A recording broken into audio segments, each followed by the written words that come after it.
Good morning students. जय हिंद प्यारे बच्चों। Once again schools have been closed due to Omicron variant of COVID-19 और अब फिर एक बार से आपका जो टीचिंग लर्निंग प्रोसेस है वो ऑनलाइन हो चुका है। कुछ स्टूडेंट्स सोच रहे हैं कि प्रीवियस ईयर की तरह हमारे भी एग्ज़ाम नहीं होंगे, तो वो गलत सोच रहे हैं। आप सभी को पता है कि आपके स्कूल्स के अंदर वैक्सीनेशन कैंप ऑर्गेनाइज किए जा रहे हैं गवर्नमेंट के द्वारा, ताकि जल्द से जल्द आप सभी बच्चों को वैक्सीनेटेड किया जा सके और कोविड से आपको प्रोटेक्ट किया जा सके। तो जो ये बच्चे सोच रहे हैं ना कि हमारे एग्ज़ाम नहीं होंगे, प्लीज़ वो थोड़ा सा अलर्ट हो जाएं, क्योंकि आपके एग्जामिनेशन होंगे। और अब की बार ऐसा नहीं है कि आपने केवल ऑब्जेक्टिव क्वेश्चंस को रट लिया या आपने पढ़ के उनको समझ के और बस आपने वो मार्क्स गेन कर लिए, ऐसा नहीं होगा। अब की बार डिस्क्रिप्टिव एग्ज़ाम होगा।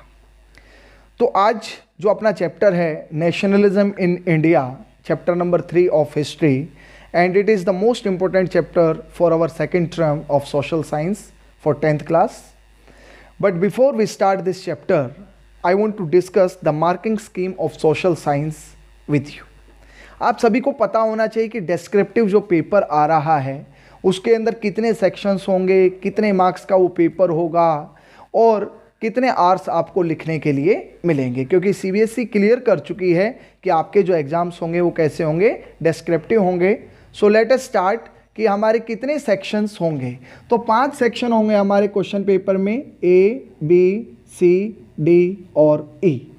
अब इन 5 सेक्शंस के अंदर कौन कौन से आपके क्वेश्चंस रहेंगे, तो क्वेश्चन नंबर 1 to 8, अगर हम क्वेश्चन नंबर 1 to 8 की बात करें तो यहाँ पर लिख रखा है ऑब्जेक्टिव टाइप, तो ये आपके 1 मार्क्स के रहेंगे। ये आपको क्या रखना है, ध्यान रखना है कि 1 नंबर के जो आपके क्वेश्चन रहेंगे वो 1 से 8 रहेंगे, ठीक है। जो आपका सेक्शन बी है वो 9 to 11 रहेगा, क्वेश्चन नंबर 9 to 11, और इसके अंदर जो भी 9, 10, 11 जो क्वेश्चन नंबर हैं वो आपके कितने मार्क्स के रहेंगे, वो आपके रहेंगे 3 मार्क्स, ठीक है। Next section C. Section C जो रहेगा आपका वो क्वेश्चन नंबर 12 और 13 रहेगा, जिसके अंदर सोर्स बेस्ड क्वेश्चन होंगे, क्वेश्चन नंबर 12 एंड 13। और ये दोनों क्वेश्चन आपके कितने मार्क्स के रहने वाले हैं, ये आपको ध्यान रखना है, 4 मार्क्स। इसके बाद आपका जो क्वेश्चन नंबर 14 एंड 15 है, जो आपका सेक्शन नंबर डी है, 14 एंड 15, ये लॉन्ग आंसर टाइप क्वेश्चन होंगे, 14 एंड 15, जो आपके 5 मार्क्स के होंगे। ये आपको क्या रखना है, ध्यान रखना है। तो पेपर पूरा क्या होगा, डिस्क्रिप्टिव होगा, जिसमें आप सभी को लिखना पड़ेगा सपोज कि in which year Mahatma Gandhi started the Kheda movement. तो आपको पता होना चाहिए that Kheda movement was started by Mahatma Gandhi in 1917। Okay, तो इस तरीके से आपको क्वेश्चन के आंसर लिखने पड़ेंगे। जो आपका सेक्शन ई है वो आपका मैप बेस्ड है। कैसा है, मैप बेस्ड। और सेक्शन ई जो क्वेश्चन नंबर आपका कौन सा रहेगा, क्वेश्चन नंबर 16, क्वेश्चन नंबर 16 आपका रहेगा मैप बेस्ड क्वेश्चन। ये आपके 5 मार्क्स का रहेगा। क्वेश्चन नंबर 16 भी आपका कितना रहेगा, 5 मार्क्स। इसके अंदर हिस्ट्री से रिलेटेड भी मैप आएगा और आपका ज्योग्राफी से रिलेटेड भी क्या आएगा, मैप आएगा। तो 16A जो आएगा वो आपका किससे आएगा, हिस्ट्री से। और हिस्ट्री से आपका कितने मार्क्स का आएगा, 2 मार्क्स का। ये आपको क्या रखना है, ध्यान रखना है। और इसी चैप्टर से आएगा, मैं आपको 9 पॉइंट्स बताऊंगा जिनमें से आपके इजीली आप 2 मार्क्स क्या कर लेंगे, स्कोर कर लेंगे। एंड आफ्टर दिस जो 16B है आपका वो 3 मार्क्स का आएगा ज्योग्राफी से। 16B ये आपका ज्योग्राफी से आएगा और ये आपका कितने मार्क्स का आएगा, 3 मार्क्स। तो टोटल जो मैक्सिमम मार्क्स रहेंगे वो आपका कितना रहेगा, ये 40 का रहेगा। ये आपको ध्यान रखना है। और आपके लिए जो टाइम आवर्स हैं वो कितना रहेगा, 2 आवर्स। ये आपको क्या रखना है, ध्यान रखना है। ये आपकी मार्किंग स्कीम है। आप सभी बच्चों को ये पता होना चाहिए कि हमारा जो पेपर जो हम अपीयर होंगे 2022 के अंदर सेकेंड टर्म का जो एग्ज़ाम होगा वो किस तरीके से होगा। तो ये आप सभी को पता होना चाहिए। देखिए, आपको कुछ जगह आपको क्या मिलेंगे, कुछ आपको चॉइस मिलेंगी कुछ क्वेश्चंस के अंदर, जैसे सेक्शन सी के अंदर मिलेंगे और सेक्शन जो आपका सेक्शन बी और सेक्शन डी के अंदर आपको एक एक क्वेश्चन के अंदर क्या मिलेगी, चॉइस मिलेगी। तो आप लिख सकते हैं आराम से कि section A, section B, C, D और ई के अंदर हमारा जो मार्किंग स्कीम है वो कैसा रहेगा, और जिसको करने के लिए हमारे पास कितने घंटे का समय है, 2 घंटे का समय है। ये आप सभी को क्या होना चाहिए, पता होना चाहिए। So let us start our chapter nationalism in India, Bharat में राष्ट्रवाद। Actually this chapter started from where? From the beginning of the First World War. In this chapter we discuss about the impacts of the First World War and the return of Mahatma Gandhi from South Africa on 9th of Jan 1915. एक एक topic को हम यहाँ पर detail में क्या करेंगे, discuss करेंगे। और देखिए आपका डिस्क्रिप्टिव पेपर है तो आपको हर एक चैप्टर की जो आपकी लाइन टू लाइन है एनसीईआरटी, उसको आपको क्या करना पड़ेगा, समझना पड़ेगा। तो सबसे पहले मैं थोड़ा बेसिक बता रहा हूं कि जो आपका फर्स्ट वर्ल्ड वॉर था, फर्स्ट वर्ल्ड वॉर, प्रथम विश्व युद्ध, ये आपका कब से कब तक चला था, ये आपका चला था 1914 से और 1918 तक। ठीक है, ये आपका शुरुआत हुआ था स्पेशली यूरोप कॉन्टिनेंट के अंदर, यूरोप महाद्वीप के अंदर, बट इसके impact rest of the continents के अंदर भी देखे गए थे, क्योंकि मेनली आपका जो एशिया और अफ्रीका था उस समय कॉलोनियल कॉन्टिनेंट थे, अर्थात ये वो महाद्वीप थे जो किसके, यूरोपियन जो कंट्री थे उनकी जो सुपर पावर थी उनके अंडर में थे। तो स्पेशली जो फर्स्ट वर्ल्ड वॉर था उसका स्टार्टिंग पॉइंट माना जाता है यूरोपियन कॉन्टिनेंट। अब जो फर्स्ट वर्ल्ड वॉर स्टार्ट हुआ था ये 2 अलायंसेस के बीच में हुआ था। एक अलायंस को क्या कहा गया था, सेंट्रल पावर्स, सेंट्रल पावर्स, और यहां पर जो थे वो आपके कौन थे, एलाइज नेशंस, एलाइज नेशंस। ठीक है, अब जो सेंट्रल पावर्स थे उसमें कौन कौन थे ये आपको पता होना चाहिए, ऑस्ट्रिया, हंगरी, इसके अलावा आपका ऑटोमन बुल्गारिया, ऑटोमन बुल्गारिया, और जो नेक्स्ट आपका कंट्री है वो है आपका जर्मनी। ओके, और ये जो जर्मनी है ये आपको अच्छे से पता होगा किससे बिलोंग करता है, Adolf Hitler. Because of the defeat in the first world war due to the inhuman peace treaty of Versailles, Hitler ने सेकेंड वर्ल्ड वॉर शुरू किया था 1 सितंबर 1939 को, जब उसने किसके ऊपर हमला कर दिया था, जब उसने पोलैंड के ऊपर हमला कर दिया था। वो हम बाद में डिस्कस करेंगे। एलाइज नेशंस के अंदर कौन कौन थे, सबसे पहले आपका आ जाएगा फ्रांस, दूसरा आ जाएगा आपका ब्रिटेन जिसको हम यूके भी कहते हैं, United kingdom of great Britain. और जो United kingdom of great Britain है वो कौन से एक्ट के द्वारा बना था, आपने फर्स्ट चैप्टर में पढ़ा होगा 1707 by the act of union, by the act of union. और जो एक्ट ऑफ यूनियन हुआ था वो किस किस के बीच में हुआ था, वो आपका हुआ था इंग्लैंड प्लस स्कॉटलैंड। ये आपको क्या रखना है, ध्यान रखना है। ठीक है, इसके बाद एंट्री होती है यूनाइटेड स्टेट्स ऑफ अमेरिका की, और वो होती है 1917 के अंदर। एंड आफ्टर देन एक कंट्री था यूनाइटेड सोवियत सोशलिस्ट रिपब्लिक। ये 4 कंट्री एक तरफ थे, बाकी जो सेंट्रल पावर्स थे वो एक तरफ थे। इस वर्ल्ड वॉर का जो रिजल्ट आया वो ये आया कि एलाइज नेशंस थे won the battle, allies nations इस युद्ध के अंदर जीत गए। We Indian supported Britain because during the first world war, as we know that India was the colony of Britain, and we spotted Britain because Britishers ने हमसे क्या किया था, प्रॉमिस किया था कि after the end of world war if you spotted us, अगर आप हमें क्या करेंगे, स्पॉट करेंगे, then after the end of first world war हम आपकी जो सफरिंग्स हैं उनमें कमी करेंगे और जल्द ही हम आपको क्या देंगे, इंडिपेंडेंस दे देंगे। लेकिन ऐसा कुछ नहीं हुआ। ये थोड़ा सा बेसिक मैंने बताया है। अब हम पढ़ेंगे कि what were the impacts of the first world war over the Indian economy, या इंडिया के ऊपर फर्स्ट वर्ल्ड वॉर के क्या इम्पैक्ट पड़े।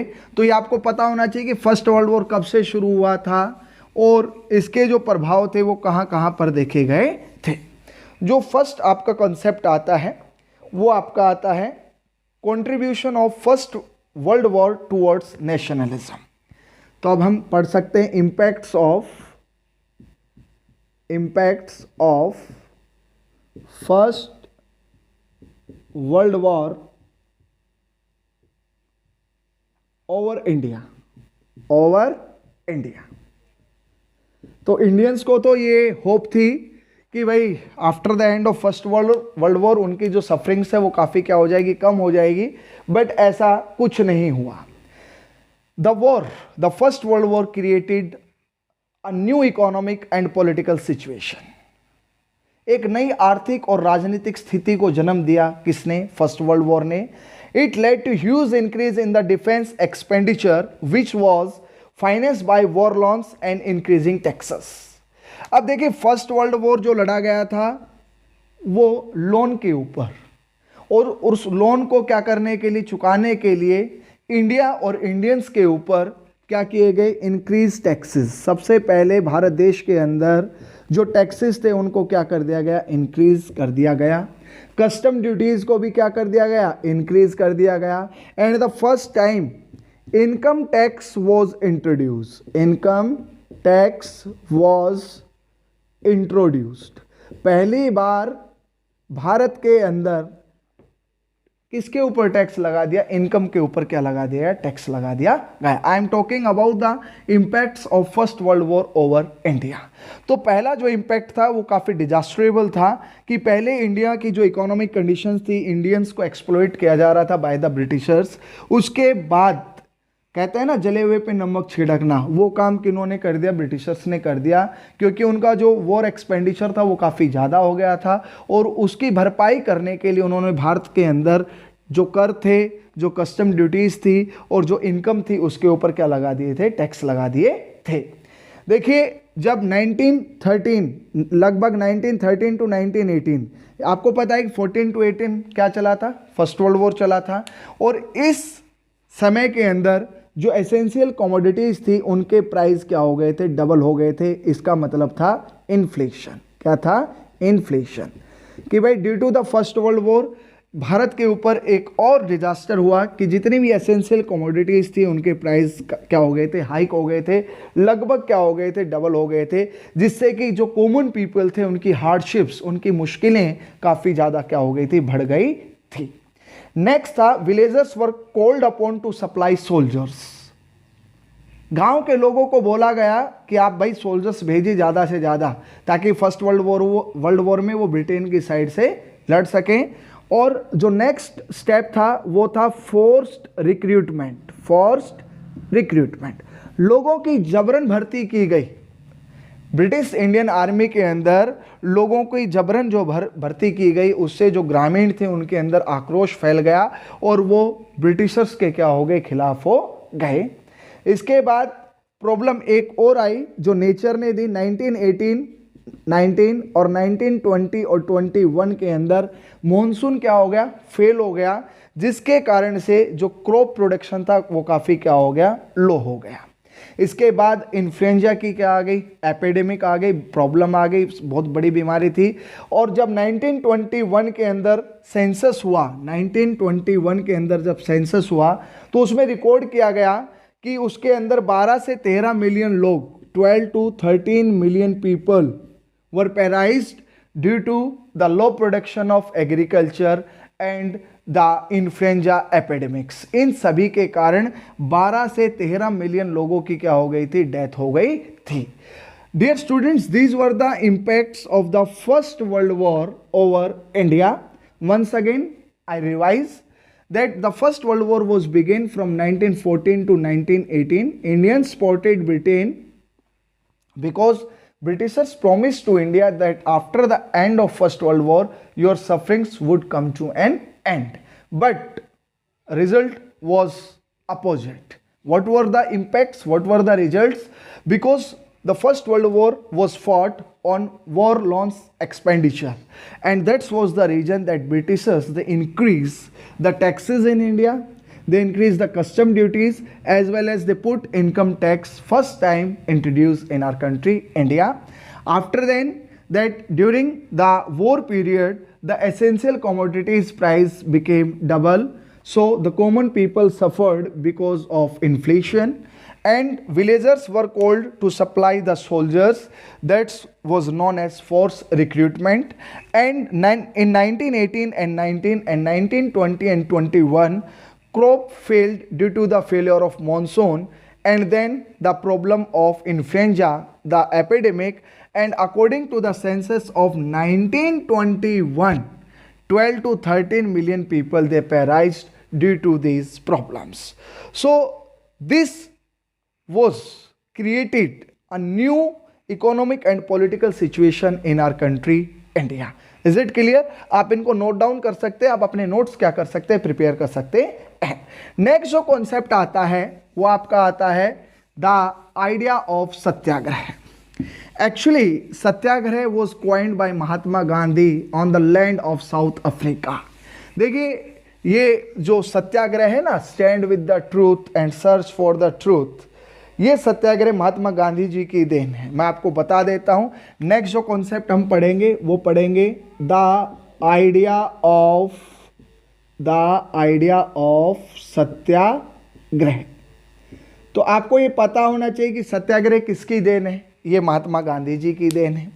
When Mahatma Gandhi return from South Africa, तो Mahatma Gandhi return from South Africa to India on 9th of Jan 1915. देखिए महात्मा गांधी जी कब लौटे थे? 9 जनवरी 1915 को वो कहाँ लौटे थे? स्वदेश लौटे थे, अपने देश लौटे थे. Actually Mahatma Gandhi coined the term Satyagraha. Satyagraha in where? In South Africa against apartheid system. देखिए महात्मा गांधी जी ने जो पहला सत्याग्रह चलाया था उनके जीवन में, वो कहाँ चला था? वो साउथ अफ्रीका में चला था. एक सिस्टम था एपार्थाइड. आप सभी जानते भी होंगे एपार्थाइड क्या है. एपार्थाइड एक रेशियल सोशल एविल है. रेशियल सोशल एविल जो किसके ऊपर बेस है? स्किन कलर के ऊपर. Skin colour. Actually south Africa के जो इंडिजिनस पॉपुलेशन है वो ब्लैक कलर की है, और वहां पर जो वाइट सेटलर्स थे उन्होंने इस एपार्थाइड सिस्टम को वहां पर क्या किया था? फॉलो किया था. Blacks people were denied to political rights and they considered as inferior category का उनको समझा जाता था. एक व्यक्ति का नाम जिन्होंने एपार्थाइड सिस्टम के खिलाफ अपने वैल्यूएबल 28 ईयर्स जेल के अंदर बिता दिए, उन महान व्यक्ति का नाम था नेल्सन मंडेला. देखिए नेल्सन मंडेला एक युग पुरुष थे, मैं आपको बता देता हूं. और वो कौन सी पॉलिटिकल पार्टी से थे? आपको पता होना चाहिए, अफ्रीकन नेशनल कांग्रेस. और फाइनली वो 1994 में रिलीज किए जाते हैं and he became the first black president of South Africa. Mahatma Gandhi coined his term satyagraha in South Africa against which system? Against apartheid system. Okay, what was apartheid? It was a racial social evil that the discrimination was based on skin colour. Skin colour के ऊपर, काला गोरा, इस आधार के ऊपर लोगों के साथ क्या किया जाता था? भेदभाव किया जाता था. Everything was separated for blacks and whites. Is it clear? Okay. Now what is the meaning of Satyagraha? Meaning of Satyagraha means, please, सत्य प्लस आग्रह. सत्य प्लस आग्रह. देखिए बच्चों ध्यान से देखिए, सत्य के लिए आग्रह करना. Stand with the truth, stand with the truth, और search for the truth. Search for the truth. देखिए सबसे पहले समझिए सत्याग्रह का मतलब क्या होता है. सत्य के लिए आग्रह करना. Mahatma Gandhi successfully fought the racist regime with a noble method of mass agitation which he called satyagrah. And the meaning of satyagrah, stand with the truth and search for the truth. It suggested that if the cause was true, if the struggle was against injustice, then physical force was not necessary to fight against the oppressor. उन्होंने कहा था कि अगर आप अपने जगह पर बिल्कुल सही हैं तो आपको कोई ज़रूरत नहीं है कि आप फिजिकल फोर्स का क्या करें, यूज़ करें। इसलिए उन्होंने सत्याग्रह का जो सबसे बड़ा वेपन बताया था वो था आपका नॉन वायलेंस। नॉन वायलेंस, जिसको हिंदी में हम क्या कहते हैं, अहिंसा। प्यारे बच्चों, महात्मा गांधी सेड दैट अहिंसा is the only religion in India that could United all Indians. उन्होंने साफ किया था कि जो अहिंसा है वो एक ऐसा धर्म है जो पूरे हिंदुस्तान को एकता के सूत्र में क्या कर सकता है, बांध सकता है। ये शब्द किसके थे? ये शब्द थे महात्मा गांधी जी के। और उन्होंने कहा था कि dharma of non violence could unite all Indians. केवल एक धर्म है, उनका मतलब हिंदू, इस्लाम, सिख, ईसाई इन धर्म से लेकर नहीं था। उनका था कि भाई अहिंसा पूरे भारतवर्ष को क्या कर सकती है, एकता के सूत्र में बांध सकती है। तो ये है आपका मीनिंग ऑफ सत्याग्रह, आप नोट कर लीजिए। नेक्स्ट आपका आता है कि क्वेश्चन आएगा आपका, name the 3 satyagraha which were started by Mahatma Gandhi when he return to India. देखिए मैं आपको बताऊंगा वो 3 सत्याग्रह, और ये काफ़ी इंपॉर्टेंट क्वेश्चन है, 3 मार्क्स का क्वेश्चन आता है। That Satyagraha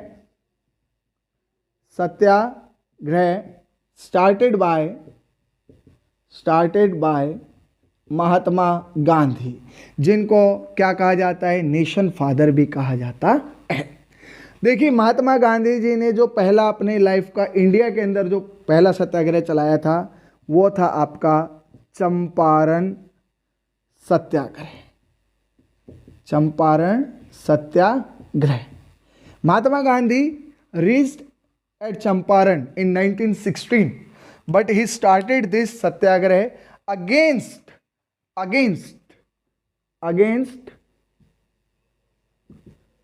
oppressive indigo plantation system. Indigo plantation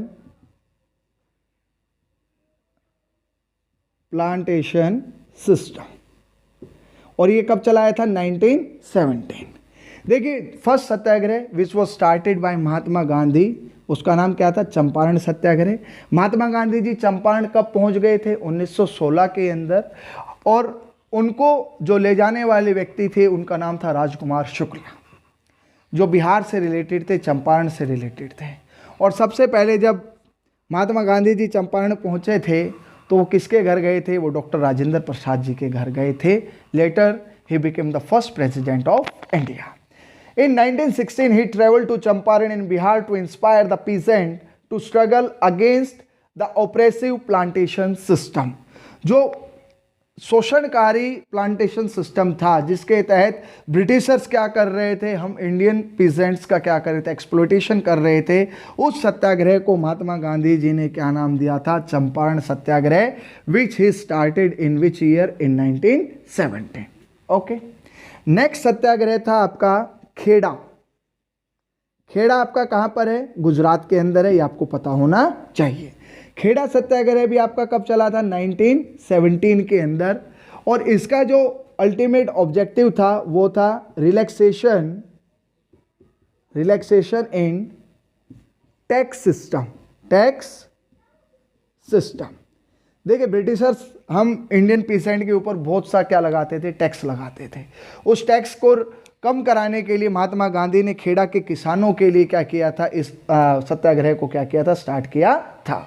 In 1917, Kheda district of Gujarat affected by crop failure and plague epidemic। देखिए क्रॉप फेलियर की वजह से और एपिडेमिक ऑफ इन्फ्लुएंजा की वजह से क्या हुआ था? वहां पर क्रॉप प्रोडक्शन लो हुआ था। And the peasants of Kheda they were not in that condition to pay high taxes to the British government. That's was the reason that they demanded to reduce to deduction in the tax which was impose by the Britishers. उन्होंने मांग की थी कि जो हम पर tax है, काफ़ी हाई टैक्स है, इसको क्या किया जाए? कम किया जाए। और इस खेड़ा सत्याग्रह के बाद ब्रिटिश गवर्नमेंट को महात्मा गांधी के सामने झुकना पड़ा और उन्होंने क्या किया? उन्होंने इस मांग को क्या कर लिया? स्वीकार कर लिया। नेक्स्ट जो आपका सत्याग्रह है वह है आपका अहमदाबाद सत्याग्रह। अहमदाबाद सत्याग्रह। देखिए अहमदाबाद जो सत्याग्रह था वो आपका कब चला था? 1918 के अंदर, 1918। और ये किसके लिए चलाया था? Cotton mill workers. और ये जो कॉटन मिल वर्कर्स थे इनकी डिमांड क्या थी? हाई वेजेस, इनको ज़्यादा तनख्वाह चाहिए थी, एंड बेटर वर्किंग कंडीशन, काम करने की अच्छी परिस्थितियां चाहिए थी। देखिए कमाल की बात है कि महात्मा गांधी के द्वारा चलाए गए तीनों सत्याग्रह लगभग सफल रहे और ब्रिटिश गवर्नमेंट झुकना पड़ा। चाहे 25% रिलैक्सेशन दिया टैक्स के अंदर, चाहे जीत चाहे छोटी हो चाहे बड़ी हो, लेकिन ब्रिटेन की सरकार को, ब्रिटिश गवर्नमेंट जो इंडिया के अंदर उस समय मास्टर की तरह थी, उसको कदम पीछे लेने के लिए क्या होना पड़ा था? मजबूर होना पड़ा था। So dear students, today we discuss the marking scheme of your question paper of social science for term 2nd and the two important concepts of your chapter nationalism in India, that impact of the First World War and the Satyagraha which were started by Mahatma Gandhi. You have to watch this video, like this video and subscribe Bharat Humanities classes. Jai Hind, Jai Bharat.